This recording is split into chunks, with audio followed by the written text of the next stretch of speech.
আদা বস্তায় আদা চাষ করেছিলাম, এবারও বস্তায় আদা চাষ করতেছি। সরাসরি যদি আমরা আদা এসে গাছে যদি লাগাতাম, গাছটা বের হতে দীর্ঘ সময় লাগতো।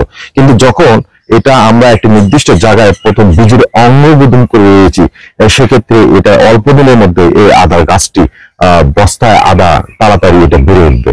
এই বস্তায় 5 থেকে 7 কেজির মতো গোবর সার দিয়েছি এবং পোকা মাকড় যাতে করে গাছের এই বীজটা নষ্ট করে না দিতে পারে, বিভিন্ন ধরনের পিঁপড়া, সেজন্য আসলে কার্বোফোরান জাতীয় কীটনাশক এখানে ব্যবহার করা হয়েছে। প্রতি বস্তা গড় অনুপাত হারে 25 গ্রাম করে।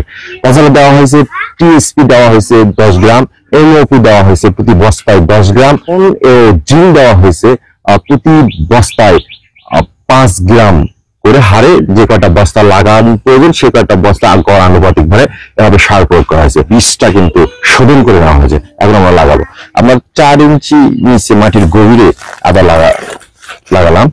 অর্থাৎ প্রতি বস্তায় আদা আমরা 30 থেকে 40 গ্রাম অথবা 50 গ্রাম, 60 গ্রাম, 80 গ্রাম যদি আমরা লাগাতে পারি তবে ভালো।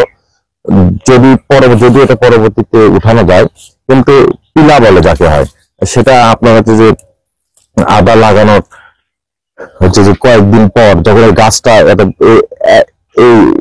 এতদূর পর্যন্ত হয়ে যাবে, তখন এই আদাটা পরবর্তীতে উঠানো যায়।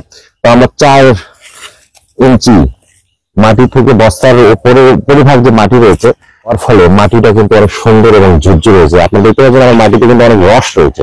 বস্তায় আদা চাষ কেন করব? কারণ যে এই আদা চাষের জন্য নির্দিষ্ট পরিমাণ শুধু আদা চাষের জন্য কোনো জমির প্রয়োজন হয় না। এটা বসত বাড়িতে ছায়াযুক্ত স্থানে সাথী ফসল হিসেবে এই আদাটা চাষ করতে পারে। আমি লক্ষ্য করে দেখেন আমার নিচে আদা লাগাইছি এবং এ পাশে দেখেন বেলের গাছ লাগাইছি, এ পাশে দেখেন কত সুন্দর আম রয়েছে এবং এ পাশে নিম গাছ রয়েছে। আরো যদি আমরা আপনাদের দেখানোর চেষ্টা করি যে এ পাশে দেখুন আপনার লেবু রয়েছে, সেই লেবু কিন্তু অলরেডি অনেকগুলো ধরেছে এবং সেই লেবু গাছের নিচে এবং অনেকগুলো গাছ, এই আমড়া গাছ, সব গাছের পাশে পেয়ারা গাছ আছে, তার নিচে কিন্তু সাথী ফসল হিসেবে আমি কিন্তু এই আদার চাষ করেছি।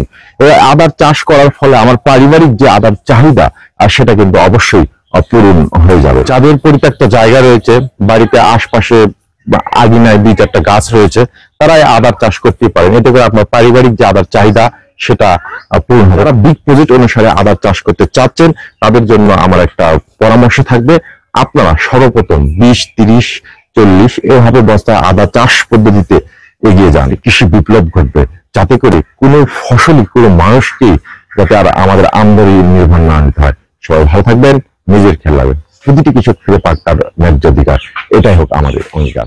আসসালাম।